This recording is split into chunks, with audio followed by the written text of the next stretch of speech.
नमस्कार दोस्तों, आपके अपने YouTube channel AL big study पर स्वागत है। दोस्तों, आज हम इस वीडियो में यूपी पुलिस परीक्षा के लिए हिंदी का प्रैक्टिस सेट देखेंगे। तो दोस्तों देखते हैं पहले प्रश्न को। पहला प्रश्न है, हिंदी वर्णमाला में कुल कितने अयोगभा हैं? तो हिंदी वर्णमाला में अयोगभा की जो संख्या बताई गई है वो 2 है। कितनी है दोस्तों? 2 है। एक तो होता है अनुस्वार, एक क्या होता है? अनुस्वार, और एक होता है दोस्तों विसर्ग। एक क्या होता है? एक होता है विसर्ग। इसे हम अनुस्वार कहते हैं और इसे हम क्या बोलते हैं? विसर्ग बोलते हैं। तो अयोगभा की संख्या कितनी है? 2। राइट आंसर इसमें क्या हो जाएगा? ए हो जाएगा। अगले प्रश्न की तरफ चलते हैं। अगला प्रश्न है, दो विपरीतार्थक शब्दों के बीच कौन सा विराम चिन्ह लगता है? तो दो विपरीतार्थक शब्दों के बीच में योजक चिन्ह लगता है। क्या लगता है दोस्तों? योजक चिन्ह। कैसे? जैसे एक मैंने शब्द लिया दिन, एक शब्द लिया रात, तो इन दोनों के बीच में हम कौन से चिन्ह का प्रयोग करते हैं? योजक चिन्ह का प्रयोग करते हैं। जैसे लिया माता, माता, और योजक चिन्ह लगाएंगे पिता। तो दो विपरीतार्थक शब्दों के बीच में हम कौन से योजक चिन्ह का प्रयोग करते हैं? तो योजक चिन्ह का प्रयोग करते हैं। तो राइट आंसर क्या हो जाएगा? बी हो जाएगा। अगले प्रश्न की तरफ चलते हैं। अगला प्रश्न है, दिए गए शब्दों में शुद्ध वर्तनी का चयन कीजिए। तो शुद्ध वर्तनी जो होती है दोस्तों, जागृत होती है। क्या होती है? जागृत। राइट आंसर इसका क्या हो जाएगा? डी हो जाएगा। अगला प्रश्न देखते हैं। अगला प्रश्न है, कोई और कुछ, कोई और कुछ का प्रयोग निम्न में से किस सर्वनाम में किया जाता है? तो दोस्तों ये किया जाता है अनिश्चयवाचक में। अनिश्चयवाचक सर्वनाम में किसका प्रयोग होता है? कोई और कुछ का। संबंधवाचक में जो और सो का होता है। संबंधवाचक में किसका होता है दोस्तों? जो और सो का प्रयोग किसमें होता है? संबंधवाचक में। और प्रश्नवाचक में क्या और कौन का प्रयोग होता है? क्या और कौन का प्रयोग होता है प्रश्नवाचक में। निश्चयवाचक में यह और वह का होता है। निश्चयवाचक में किसका होता है? यह और वह का प्रयोग होता है। लेकिन दोस्तों कोई और कुछ का किसमें होता है? अनिश्चयवाचक में होता है। तो यही राइट आंसर हो जाएगा, सी। अगला प्रश्न देखते हैं। अगला प्रश्न है, चीनी, मद्रासी, बिहारी आदि शब्द कौन सा विशेषण है? आदि शब्दों में कौन सा विशेषण है? तो दोस्तों ये जो चीनी, मद्रासी और बिहारी हैं ये स्थान बोधक विशेषण हैं। कौन से हैं? स्थान बोधक। किसको बता रहे हैं? ये स्थान को बता रहे हैं। तो इसका राइट आंसर क्या हो जाएगा? राइट आंसर हो जाएगा इसका सी। अगला प्रश्न देखते हैं। अगला प्रश्न है दोस्तों, हिमालय किस प्रकार की संज्ञा है? तो हिमालय जो है वो व्यक्तिवाचक संज्ञा है। हिमालय कैसी संज्ञा है? व्यक्तिवाचक संज्ञा है। क्योंकि व्यक्तिवाचक संज्ञा वो होती हैं जो अपने आप में एक विशेष खासियत रखें, उन जैसा कोई ना हो। तो यही राइट आंसर हो जाएगा, ए। अगले प्रश्न की तरफ अगला प्रश्न देखते हैं। अगला प्रश्न है, ठंडा पानी ठंड पैदा करता है, इस वाक्य में कौन सा शब्द विशेष्य है? तो दोस्तों पहले आपको मैं विशेष्य बता दूं। विशेष्य वो होते हैं जिनकी विशेषता बताई जाती है। तो यहाँ पर पानी की विशेषता बताई गई है। पानी कैसा है? पानी है ठंडा। तो ठंडा शब्द तो विशेषण है, लेकिन बताई किसकी जा रही है विशेषता? पानी की। तो पानी शब्द क्या हो जाएगा? विशेष्य हो जाएगा। तो राइट आंसर क्या हो जाएगा हमारा? सी हो जाएगा। इसमें विशेष्य शब्द कौन है? पानी है। अगला है, इनमें से कौन सा शब्द कालवाचक अव्यय का उदाहरण है? कालवाचक। तो यहां पर राइट आंसर हो जाएगा तब। तब, जब, ये सब किसके अंतर्गत आते हैं? ये समय को बताते हैं, यानी क्रिया के घटित होने के समय को। तो यहां पर तब क्या हो जाएगा? कालवाचक हो जाएगा। अगला है, निम्नलिखित में से कौन सा शब्द पुल्लिंग है? कौन सा शब्द पुल्लिंग है? दया स्त्रीलिंग होता है, भाषा स्त्रीलिंग होता है, माया स्त्रीलिंग। लेकिन आभार, आभार शब्द जो है वो कैसा है? पुल्लिंग शब्द है। स्त्री शब्द का बहुवचन बताइए। तो स्त्री शब्द का जो बहुवचन होता है दोस्तों वो स्त्रियां होता है। क्या होता है? स्त्रियां होता है। राइट आंसर डी हो जाएगा। अगला है, निम्नलिखित में कौन सा वाक्य पूर्ण भूतकाल का उदाहरण है? पूर्ण भूतकाल का उदाहरण। तो बे गए। दोस्तों ये तो जो है वो सामान्य भूत है, ये तो सामान्य भूतकाल है। बे खा रहे थे, तो बे खा रहे थे ये अपूर्ण भूतकाल है। कैसा है? अपूर्ण भूतकाल है। बे आए थे, बे आए थे दोस्तों यही क्या हो जाएगा आपका, यही हो जाएगा पूर्ण भूतकाल। यही क्या हो जाएगा, ये किसका उदाहरण है, पूर्ण भूतकाल का है। वे सोकर उठे हैं, ये है आसन्न भूतकाल। ये कैसा है, आसन्न भूतकाल। और हमसे पूछा है पूर्ण भूतकाल, तो पूर्ण भूतकाल क्या है, वे आए थे। तो राइट आंसर क्या हो जाएगा, सी हो जाएगा। अगले प्रश्न की तरफ चलते हैं। कर्म वाच्य में प्रधान होता है, तो कर्म वाच्य में दोस्तों कर्म प्रधान होता है, और कृत वाच्य में कर्ता प्रधान होता है, और भाव वाच्य में कौन प्रधान होता है, भाव प्रधान होता है। लेकिन कर्म वाच्य में कौन प्रधान होता है, कर्म वाच्य में कर्म प्रधान होता है। राइट आंसर क्या हो जाएगा, डी। अगला देखते हैं। के लिए, के लिए किस कारक का चिन्ह होता है, तो के लिए जो है दोस्तों वो संप्रदान कारक का होता है। किसका होता है, संप्रदान कारक का होता है। यानी के लिए और को, इसकी दो विभक्ति होती है, एक तो के लिए होती है और एक कौन सी होती है, एक होती है को। अगला प्रश्न देखते हैं। अगला प्रश्न है दोस्तों, निम्नलिखित शब्दों में तत्सम शब्द को पहचानिए। तो तत्सम शब्द की बात करें तो लोहा शब्द जो है तद्भव है, क्योंकि इसका जो तत्सम होता है वो क्या होता है, लोहो होता है। क्या होता है, लोहो होता है। दूध शब्द तद्भव है, इसका तत्सम जो होता है वो दुग्ध होता है। बंदर शब्द तद्भव है, इसका तत्सम जो होता है वो क्या होता है, बानर होता है। लेकिन दोस्तों कारण शब्द जो है वो तत्सम शब्द है, क्योंकि इसका जो तद्भव होता है वो कारण होता है। क्या होता है, कारण होता है। तो इसमें राइट आंसर क्या हो जाएगा, हमसे तत्सम ही पूछा था, तत्सम क्या हो जाएगा, ए हुआ। ए जो ऑप्शन है वो राइट हो जाएगा। अगला देखते हैं। अगला है, निम्नलिखित में कौन सा शब्द तत्सम है। इसमें तत्सम बताना है फिर से। तत्सम शब्द की बात करूं तो ये तिनका शब्द जो है वो तद्भव है, क्योंकि इसका तत्सम जो होता है वो तृण होता है। क्या होता है, तृण होता है।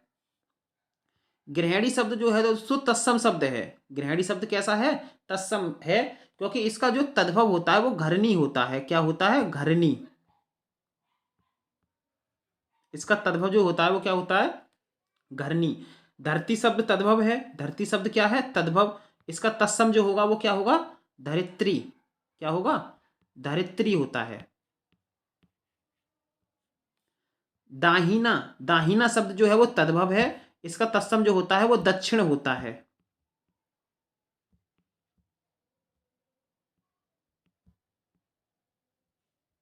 तो दोस्तों हमसे इसने तत्सम पूछा था, तो तत्सम शब्द क्या हो जाएगा, गृहिणी शब्द हो जाएगा, क्योंकि गृहिणी का जो तत्भव होता है वो घरनी होता है। राइट आंसर क्या हो जाएगा, राइट आंसर हो जाएगा बी।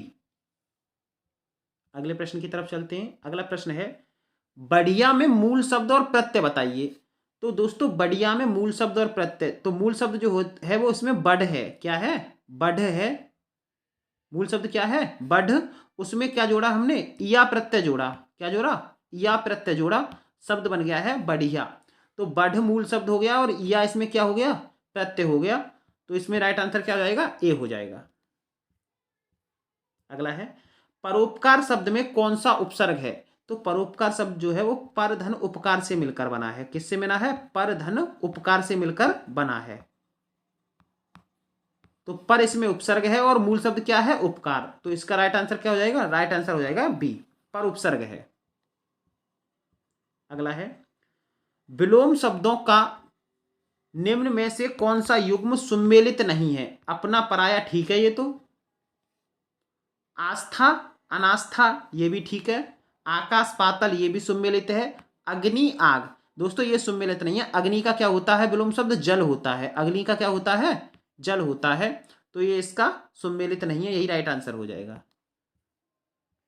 अगला है, प्रकाश का विलोम। प्रकाश का विलोम जो होगा दोस्तों अंधकार होता है। प्रकाश का विलोम क्या होता है, अंधकार होता है। अगला प्रश्न है, निम्नलिखित शब्दों में से एक शब्द माता का पर्यायवाची नहीं है। तो माता का पर्यायवाची की बात करें तो अम्ब, अम्बा और जननी ये तीनों माता के हैं, लेकिन अम्बु जो है, अम्बु जो है वो पानी का पर्यायवाची है। अम्बु किसका पर्यायवाची है, अम्बु दोस्तों पानी का पर्यायवाची है। अम्बु पानी का पर्यायवाची है, अम्बु जो है माता का पर्यायवाची नहीं है। तो राइट आंसर हो जाएगा वी। अगला देखते हैं, सोना का पर्यायवाची शब्द। तो सोना का पर्यायवाची कनक होता है। सोना का पर्यायवाची क्या होता है, कनक होता है। आगे है, निम्न वाक्यांशों के लिए एक सही शब्द का चयन कीजिए। तो दोस्तों परलोक से संबंध रखने वाला क्या कहलाता है? पारलौकिक कहलाता है। जो परलोक से संबंध रखता है वो क्या कहलाता है? पारलौकिक कहलाता है। आगे, जो संविधान के अनुकूल ना हो, इस वाक्यांश के लिए सही शब्द कौन सा है? तो जो संविधान के अनुकूल ना हो उसे असंवैधानिक कहते हैं। उसे क्या कहते हैं? असंवैधानिक कहते हैं। और जो संविधान के अनुकूल हो उसे संवैधानिक कहते हैं। क्या कहते हैं दोस्तों? उसे संवैधानिक कहते हैं। तो इसका राइट आंसर क्या हो जाएगा? इसका राइट आंसर हो जाएगा सी। आगे देखते हैं, प्रतिधन आघात का संधि रूप क्या होगा? प्रतिधन आघात का होगा प्रत्याघात। प्रतिधन आघात का संधि रूप क्या होगा? प्रत्याघात होगा। और इसमें कौन सी संधि है दोस्तों? इसमें यड़ संधि है, यड़ स्वर संधि है, इसमें यड़ संधि है दोस्तों इसमें। अगला प्रश्न देखते हैं। अगला प्रश्न है, पंचामृत में इनमें से कौन सा समास है? तो पंचामृत में जो प्रथम पद है वो संख्यावाची है, तो कौन सा हो जाएगा? द्विगु समास हो जाएगा। कौन सा समास हो जाएगा दोस्तों? द्विगु समास हो जाएगा। आगे है, निम्नलिखित वाक्य का प्रकार क्या है? उसने कोई उपाय नहीं छोड़ा। तो दोस्तों इसमें नहीं का प्रयोग हुआ है, तो ये निषेधवाचक वाक्य है। कैसा है? निषेधवाचक वाक्य है। लिंग की दृष्टि से अशुद्ध वाक्य है। लिंग की दृष्टि से अशुद्ध वाक्य है। मोटा सा आदमी आया है, ये तो ठीक है। आपकी चरित्र, दोस्तों यही लिंग की दृष्टि से अशुद्ध वाक्य है, क्योंकि चरित्र शब्द जो है वो पुल्लिंग है। आपका आएगा, आपकी की जगह पर क्या आएगा? आपका आएगा। यही हमारा क्या हो जाएगा? राइट आंसर हो जाएगा। अगला देखते हैं। अगला है, 30 जनवरी 1948 को महात्मा गांधी की डैश डैश हुई थी। तो यहाँ पर जो खाली स्थान है यहाँ पर हमें सही शब्द का प्रयोग करना है। तो दोस्तों क्या हुई थी? हत्या हुई थी। क्या हुई थी? हत्या हुई थी। तो राइट आंसर क्या हो जाएगा? बी हो जाएगा। रस संप्रदाय के प्रवर्तक कौन है? तो रस संप्रदाय के प्रवक्ता जो है वो भरत मुनि है। किसको माना जाता है? भरत मुनि को माना जाता है। यानी रस का जनक जो है वो किसे माना जाता है? भरत मुनि को। हास्य रस का स्थायी भाव क्या होता है? हास्य रस का स्थायी भाव जो होता है दोस्तों वो हास होता है। क्या होता है? हास होता है। अगला है, जो मात्रिक समछंद है यानी सममात्रिक छंद है, प्रत्येक चरण में 16 मात्राएं होती हैं, उसे कहते हैं। तो उसे दोस्तों क्या कहते हैं? चौपाई कहते हैं, जिसमें सममात्रिक छंद होता है। और कितने चरण में? प्रत्येक चरण में कितनी मात्राएं होती हैं? 16 मात्राएं होती हैं। अगला देखते हैं। अगला प्रश्न है, काली घटा का घमंड घटा, नभमंडल तारक वृंद। तो दोस्तों यहाँ पर घटा शब्द का जो प्रयोग किया गया है वो 2 बार किया गया है, लेकिन दोनों बार इसका अर्थ जो है वो अलग अलग है। यहाँ पर घटा का मतलब है बादल छाना। यहाँ पर घटा का मतलब क्या है? बादल से है, बादल छाने से। और यहाँ पर घटा का मतलब क्या है? कम होना। यहाँ पर घटा का मतलब क्या है? कम होना। कम होना। तो दोस्तों जब दो शब्दों का एक जैसे दो शब्दों का प्रयोग किया जाए लेकिन दोनों शब्दों का अर्थ अलग हो तो वो यमक अलंकार के अंतर्गत आते हैं। किसके अंतर्गत आते हैं? यमक अलंकार के अंतर्गत आते हैं। तो राइट आंसर डी हो जाएगा। अगले प्रश्न की तरफ चलते हैं। कहाँ राजा भोज कहाँ गंगू तेली, लोकोक्ति का अर्थ होगा।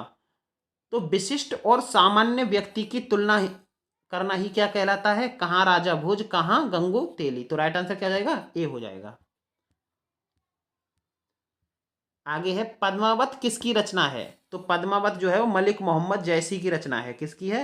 मलिक मोहम्मद जैसी की रचना है। अगला है, दोहावली किसकी रचना है? तो दोहावली जो है वो तुलसीदास की है। दोहावली किसकी है? तुलसीदास की। हिंदी की उपभाषाओं की संख्या कितनी है? तो हिंदी की उपभाषाओं की संख्या जो है वो 5 है। कितनी है दोस्तों? 5 है। तो दोस्तों वीडियो अच्छी लगी हो तो वीडियो को लाइक करें तथा चैनल को सब्सक्राइब करें। धन्यवाद दोस्तों।